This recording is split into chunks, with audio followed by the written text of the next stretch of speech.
Friends, colleagues, fellow humans striving for a better tomorrow, welcome. How many times have you set a goal, felt that initial burst of motivation, only to find yourself back where you started, a few weeks or even days later? We've all been there, haven't we? We want to eat healthier, exercise more, learn a new skill, but life, with all its distractions and demands, seems to conspire against us. We beat ourselves up, declare ourselves failures, and the cycle continues. But what if I told you that the problem isn't you? What if the issue isn't a lack of willpower or motivation, but rather a fundamental misunderstanding of how habits actually work? We often focus on the grand, sweeping changes, the monumental transformations that feel overwhelming and unsustainable. We aim for perfection from the get-go, setting ourselves up for disappointment when we inevitably stumble. This is why, today, we're not talking about massive overhauls or overnight success. We're talking about something far more powerful, more enduring, and ultimately more achievable: the power of tiny, incremental improvements. We're talking about building unbreakable habits that stick forever, not through sheer force of will, but through a proven framework that integrates seamlessly into your daily life. We're diving into the secret of the 1% rule, the understanding that small improvements, consistently applied, compound into remarkable results.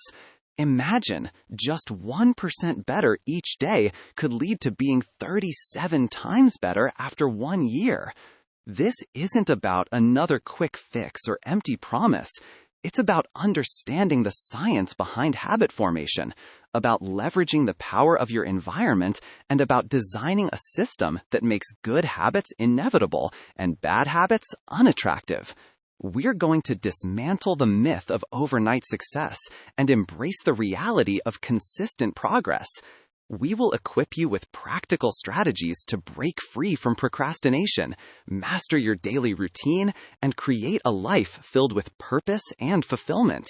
Stop wasting time on fleeting resolutions, and let's start building habits that transform your life, one small step at a time. Are you ready to unlock your potential and create a future where success is not an aspiration, but an inevitable outcome of the habits you build today? Let's begin. Hello, everyone. I'm thrilled to be here today to talk about something that has completely changed my life and the lives of countless others: the power of tiny shifts. We live in a world obsessed with instant results. We want overnight success, dramatic transformations, and quick fixes. But the truth is, lasting change rarely happens that way. It's built brick by brick, habit by habit, day by day. Think about it like this. Imagine you're on a plane. If the pilot adjusts the direction by just 1 degree, it might not seem like much at first. But after hundreds of miles, that tiny adjustment will lead you to a completely different destination. That's the power of tiny shifts. Small, consistent improvements, even just 1% better each day, compound over time to create massive results. Don't underestimate the impact of these seemingly insignificant changes. Let's say you want to get in shape. You don't need to run a marathon on day 1. Start with a 10-minute walk. Do 10 push-ups. Cut out 1 sugary drink. These small wins might seem insignificant, but they're building momentum. They're creating a foundation for lasting change. Many people get discouraged because they don't see immediate results. They feel like their efforts aren't paying off, so they give up. But the key is to focus on the process, not just the outcome. Fall in love with the small wins. Appreciate the progress you're making, even if it's just a little bit each day. Remember, it's easy to overestimate the importance of one defining moment and underestimate the value of making small improvements on a daily basis. Don't fall into that trap. Embrace the power of tiny shifts, be patient, and trust that over time, those small changes will transform your life in ways you never thought possible. We are building our future, one tiny step at a time. Chapter 2: Why New Year's Resolutions Fail and What Works Instead. Why is it that every January, gyms are packed, healthy food aisles are overflowing, and everyone is talking about their new life? Yet, by February, things are pretty much back to normal? The answer lies in the flawed approach of New Year's resolutions. We often set massive, ambitious goals, like lose 50 pounds, write a novel, or learn a new language. These goals are fantastic, but they lack a crucial ingredient: a system. Think of it this way. A goal is like winning the Super Bowl, but what gets you there? It's the consistent practice, the team strategy, the daily drills and dedication, the system. New Year's resolutions focus on the outcome, the Super Bowl win. They don't tell you how to get there. They don't provide the daily actionable steps you need to take. This creates overwhelm and ultimately discouragement. Imagine wanting to save money. A New Year's resolution might be, I will save $5,000 this year. Sounds great, right? But where do you start Monday morning? Instead, focus on the system. I will automatically transfer $20 from my checking account to my savings account every week. Now you have an actionable, manageable system. The problem with goals is they are a single defining moment. Systems are continuous. Goals are about achievement. Systems are about becoming. When you focus solely on the goal, you're constantly measuring yourself against an ideal, often feeling like you're failing until you reach it, which is demotivating.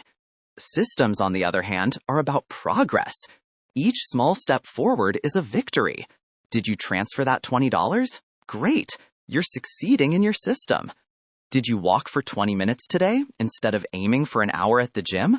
Awesome, you're living your system. So instead of setting lofty New Year's resolutions, let's design systems. Focus on the daily habits, the small routines that will lead you to your desired outcome. Build systems that make it easy to do the right thing, even when you don't feel like it. That's the secret to lasting change. That's how we replace fleeting resolutions with unbreakable habits. Friends, we often focus on what we want to achieve. Lose weight, write a book, learn a skill. But what if I told you the real secret isn't about the what, but about your identity? See, most people set outcome-based goals. I want to lose 20 pounds. Great, but that's just the finish line. Identity-based habits are about becoming the type of person who naturally achieves that outcome. Think about it. Instead of saying, I need to go to the gym 3 times a week, ask yourself, what kind of person consistently goes to the gym? The answer might be an athletic person or a health-conscious person. Now, start small. Don't try to become a marathon runner overnight. Instead, focus on small identity-reinforcing actions. Tell yourself, I am the type of person who walks for 15 minutes every day. Each time you take that walk, you're casting a vote for your new identity. You're reinforcing the belief that you are a healthy person. Let's say you want to be a writer. Don't just say, I want to write a book. Instead, say, I am a writer. And then write 1 sentence. Just 1. That's it. You've proven to yourself that you are, in fact, a writer. Build from there, 1 sentence at a time. The key is to align your habits with your desired identity. Your habits become evidence of your new belief system. You are not just doing something, you are becoming someone. It's a subtle but powerful shift. Start questioning your beliefs. Ask yourself, what would a healthy person eat for breakfast? What would a productive person do first thing in the morning? Then, do that thing. Over time, these small actions will compound. Your identity will shift, and your habits will become easier, more natural, and ultimately unbreakable. So, focus on becoming the person you want to be, and the results will follow. Chapter 4. Make it obvious. The first step to building good habits. Hey, everyone, let's talk about making things obvious. Think of your habits like little seeds you want to grow. You can't just bury them and hope for the best. You need to shine a spotlight on them. Make sure they get the attention they deserve. That's what making it obvious is all about. See, our brains are wired to notice what's right in front of us. If something is hidden away, it's easy to forget about it, right? Out of sight, out of mind. That's why the first step to building any good habit is to make it incredibly, undeniably obvious. How do we do that? Simple. Use implementation intentions. Sound fancy, right? It's not. It's just a fancy way of saying I will behavior at time in location. Let me give you an example. Instead of just saying I want to read more, you say I will read for 15 minutes every evening at 8 p.m. in my living room. See the difference? It's specific. It's clear. Your brain knows exactly what to do, when to do it, and where to do it. No guesswork involved. Another great strategy is environment design. Think about it. If you want to eat healthier, do you keep junk food on your kitchen counter? Of course not. You put healthy snacks where you can easily see them. Same goes for habits. If you want to practice guitar every day, leave your guitar stand in the middle of your living room. If you want to drink more water, keep a water bottle visible on your desk. Make the cues for your desired habits as visible as possible. Visibility is the name of the game. Make your goals conspicuous, and your brain will be far more likely to nudge you in the right direction. It's about creating a visual trigger that prompts you into action. So, take a good look around your environment. What's obvious? What could be more obvious? Start making those small changes and watch your good habits begin to take root. Remember, making it obvious is the first crucial step to building habits that stick. Start today. Chapter 5. The Power of Habit Stacking. Hey everyone, let's talk about something super cool. Habit stacking. Think of it like this. You already have a bunch of things you do every single day, right? Brushing your teeth, making coffee, checking your phone. Habit stacking is about using those already existing habits to build new ones. The formula is simple. After I current habit, I will new habit. Let's break it down. Imagine you want to start meditating. Easier said than done, right? But what if you link it to something you already do without fail every morning? After I brush my teeth, I will meditate for 1 minute. See? Suddenly, meditation isn't some abstract, difficult thing. It's just the next step after brushing your teeth. You've anchored it to something solid, making it much more likely to happen. Another example. Let's say you want to drink more water. After I sit down at my desk, I will drink a glass of water. Every single time you sit down, that's your cue. That water bottle becomes a trigger, reminding you of your commitment. The beauty of habit stacking is in its simplicity and effectiveness. It leverages the power of association. Your brain already has these pathways wired for your current habits. We're just piggybacking on that existing infrastructure to build something new. Don't overcomplicate it. Start small. The new habit doesn't have to be huge. It just needs to be consistent. 1 minute of meditation, 1 glass of water. That's all it takes to get the ball rolling. Think about your own life. What existing habits can use as anchors? Maybe after I get dressed, I will do 10 push-ups. Or after I finish dinner, I will read 1 chapter of a book. The possibilities are endless. The key is to choose existing habits that are reliable and consistent. And remember, the goal is to create a chain reaction of positive behaviors, 1 tiny step at a time. So, starting today, find one habit you want to build and stack it onto something you already do. You'll be amazed at the results. Chapter 6. Make it attractive. Craving what's good for you. All right, everyone. Let's talk about making those good habits something you actually want to do. Think about it. We're all drawn to things that feel good, right? It's human nature. So why not use that to our advantage? Motivation isn't some magical force that suddenly appears. It's something you can cultivate and engineer. The key is to link your desired habits with something you already enjoy.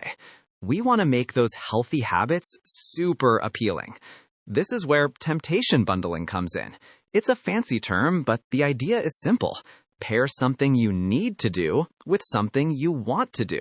For example, only watch your favorite Netflix show while you're on the treadmill. Need to answer emails? Only do it while enjoying your favorite coffee at that nice cafe. You're linking the chore with an enjoyable experience. Suddenly, going to the gym isn't just about exercise. It's about catching up on your favorite episodes. Answering emails isn't just a task. It's a chance to savor a delicious cup of coffee in a relaxing environment. You're borrowing the enjoyment from one activity to make the other more attractive. Think about it this way. Imagine you love listening to podcasts, but you know you should also be flossing every night. Temptation bundling says, only listen to your podcasts while you're flossing. Now, flossing becomes something you look forward to. The more pleasurable you can make a habit, the more likely you are to stick with it. This isn't about tricking yourself. It's about working with your natural tendencies. Start small, find ways to make those good habits a little more enjoyable, and watch how your motivation skyrockets. Chapter 7. Join the right tribe. The influence of social environment. Friends, have you ever noticed how easily laughter spreads in a room? Or how a yawn can trigger a chain reaction? We are social creatures. We are influenced by each other, whether we realize it or not. This is especially true when it comes to building habits. Think about it. Imagine you're trying to eat healthier. If your friends are constantly ordering pizza and burgers, it's going to be tough, right? The temptation is always there. But what if you hang out with people who enjoy cooking healthy meals and trying new recipes? Suddenly, healthy eating seems less like a chore and more like a fun social activity. Our social environment has a profound impact on our habits. We tend to adopt the behaviors of those around us. It's human nature. We want to fit in, to belong. So, if you want to build good habits, you need to surround yourself with people who already have those habits. Finding the right tribe will make a huge difference. This doesn't mean ditching your old friends, but it does mean consciously seeking out groups where your desired behaviors are normal and celebrated. Want to become a runner? Join a running club. Want to learn a new language? Find a conversation group. Want to improve your financial literacy? Join an investment club or follow online communities dedicated to personal finance. The key is to find a community where your desired behavior is the norm, where it's encouraged, supported, and celebrated. It's about finding a place where you feel motivated and inspired, not judged or out of place.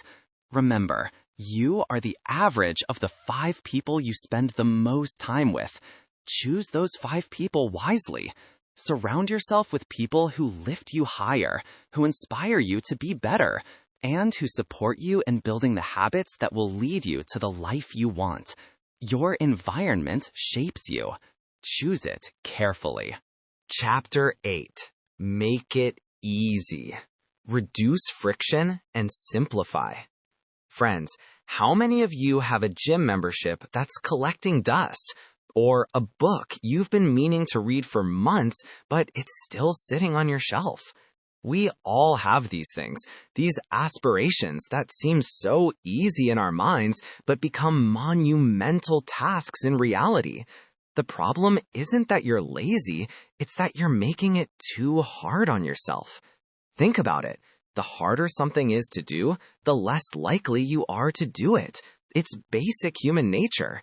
We gravitate towards what's convenient and easy. So, if you want to build unbreakable habits, you need to make them incredibly easy to start. This is where reducing friction and simplifying comes in. Friction is anything that makes a habit harder to do. It's the obstacle between you and your desired behavior. Your job is to identify those obstacles and eliminate them. Let me give you a simple example. Let's say you want to drink more water. Instead of relying on willpower, make it ridiculously easy. Keep a water bottle always filled and visible on your desk. Place another one in your car.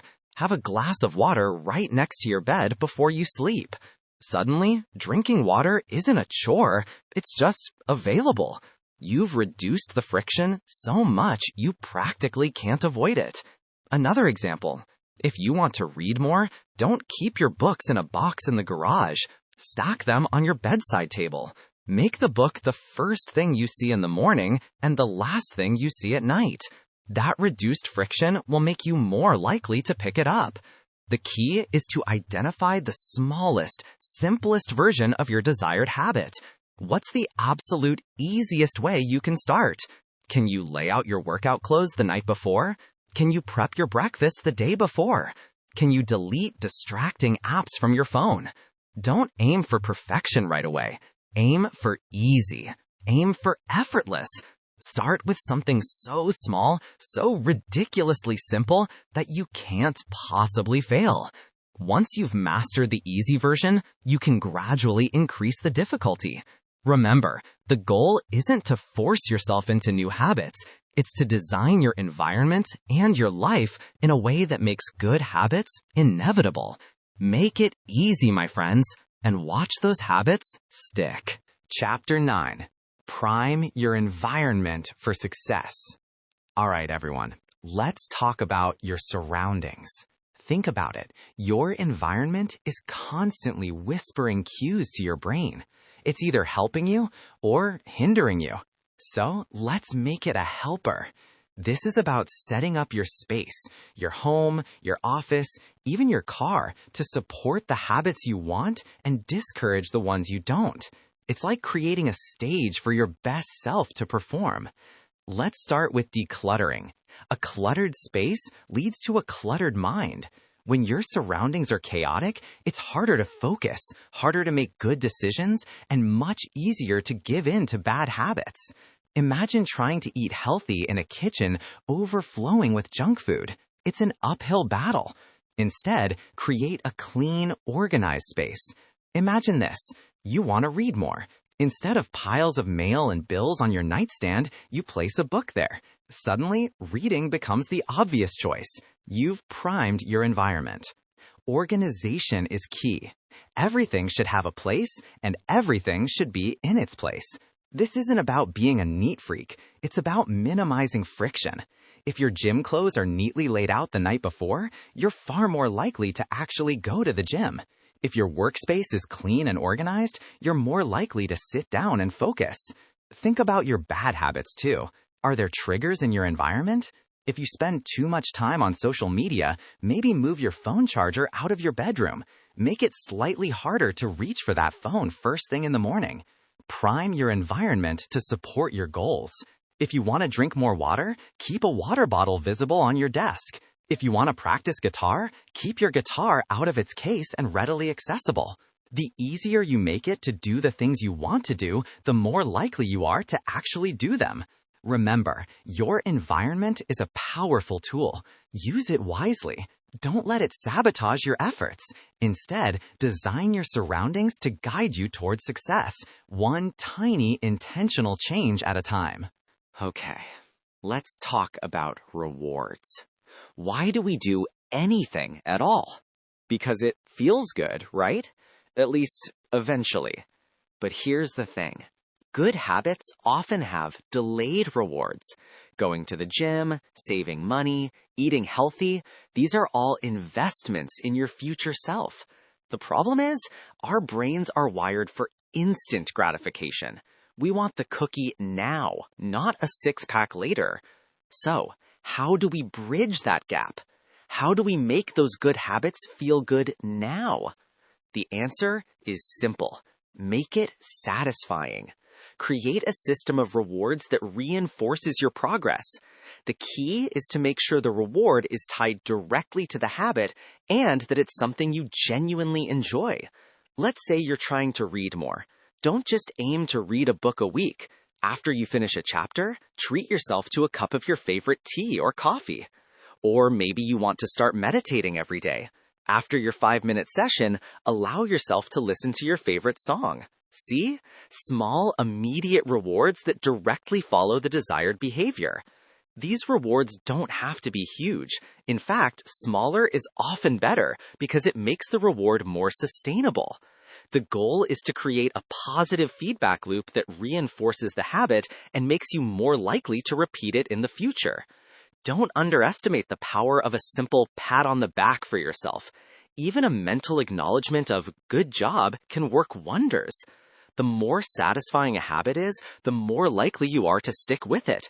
So, find ways to make those good habits feel rewarding and watch them transform your life. Chapter 11. Track your progress. The power of visual cues. Hey everyone, let's talk about keeping score. Imagine playing a game of basketball with no score. Would you feel as motivated to keep playing hard? Probably not. Life is similar.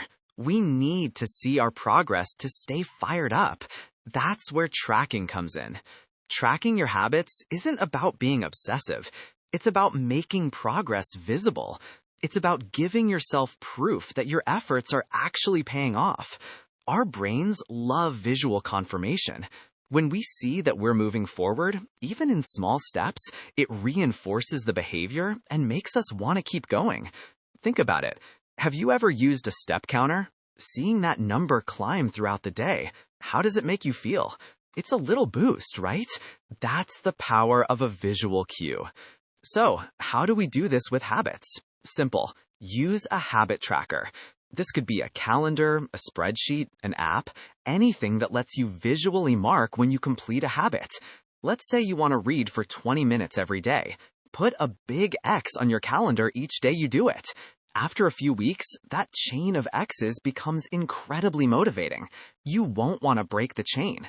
It's like a visual contract with yourself.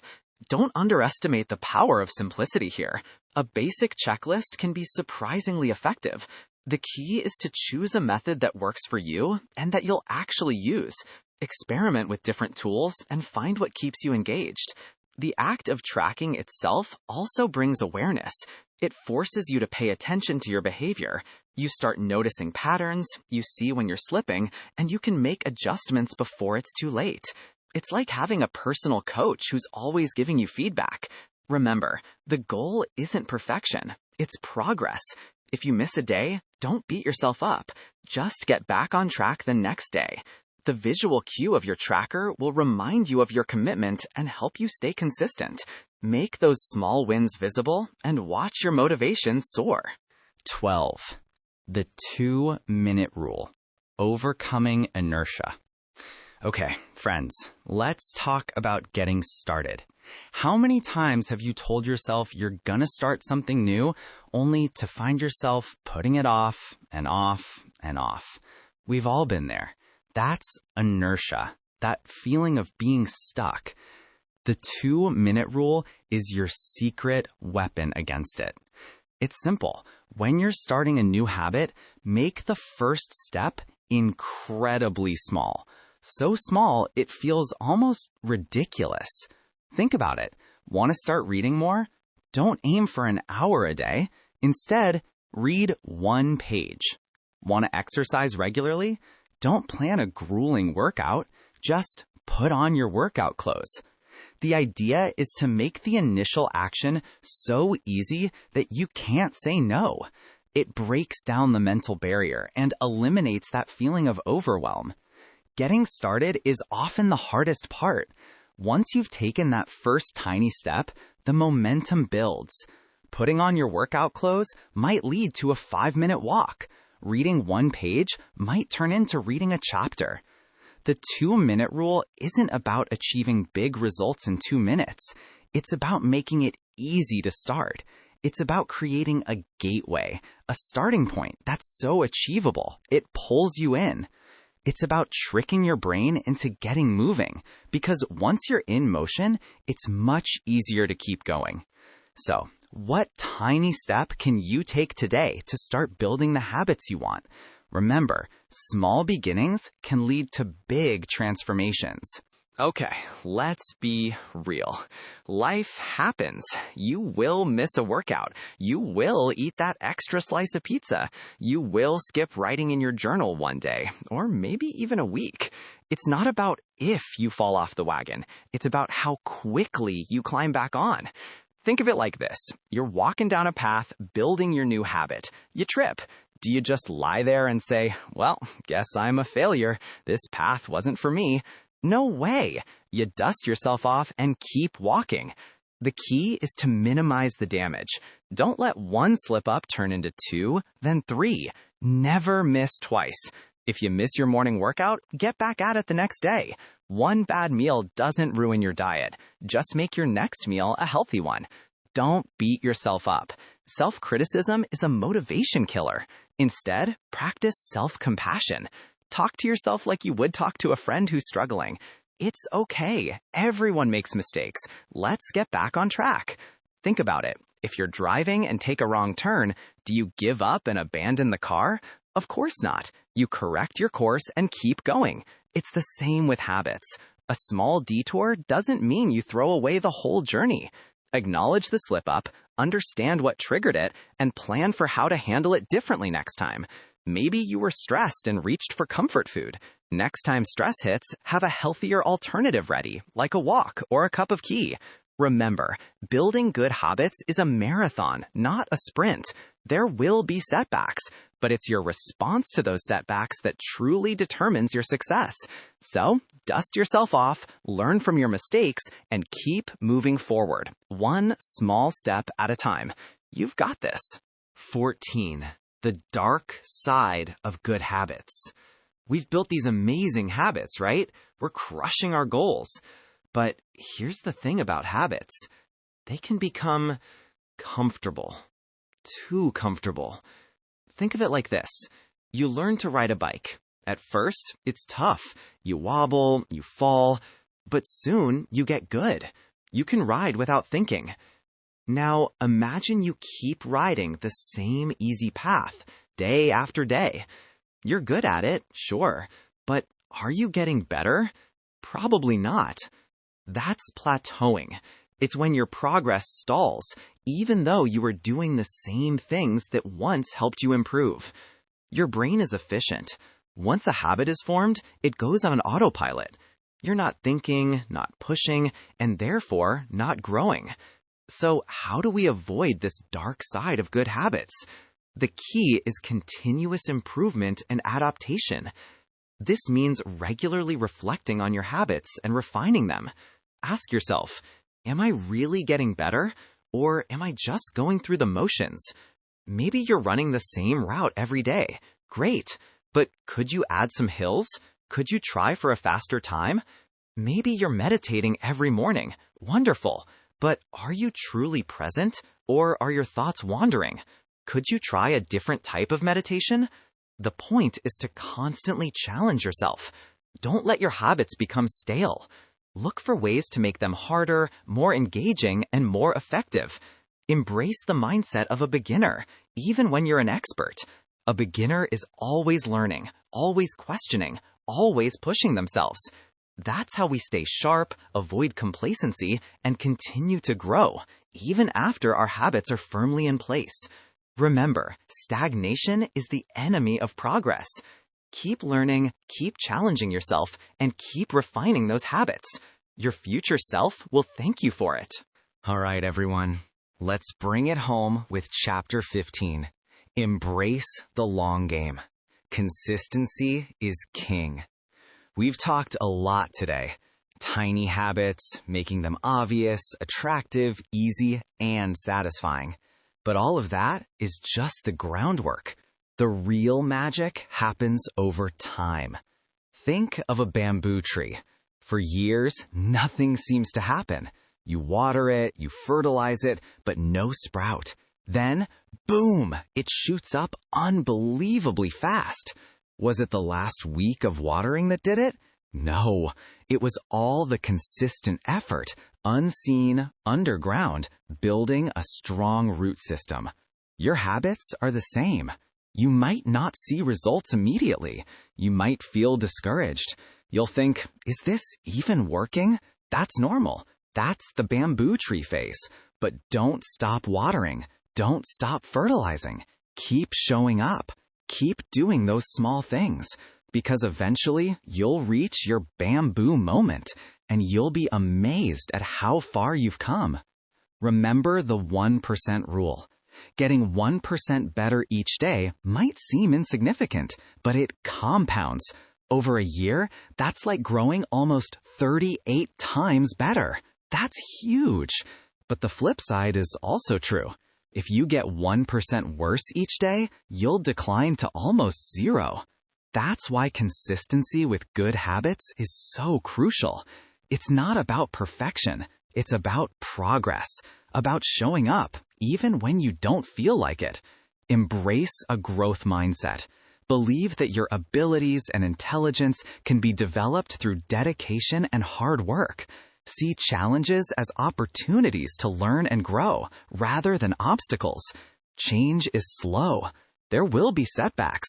You'll miss a day, maybe even a week. Don't beat yourself up. Just get back on track. Consistency isn't about never failing. It's about getting back up every time you do. The most crucial thing is being consistent, because that's how lasting change is made. It's not a sprint, it's a marathon. And with the right habits consistently applied, you can run that marathon and achieve goals you never thought possible. Thank you.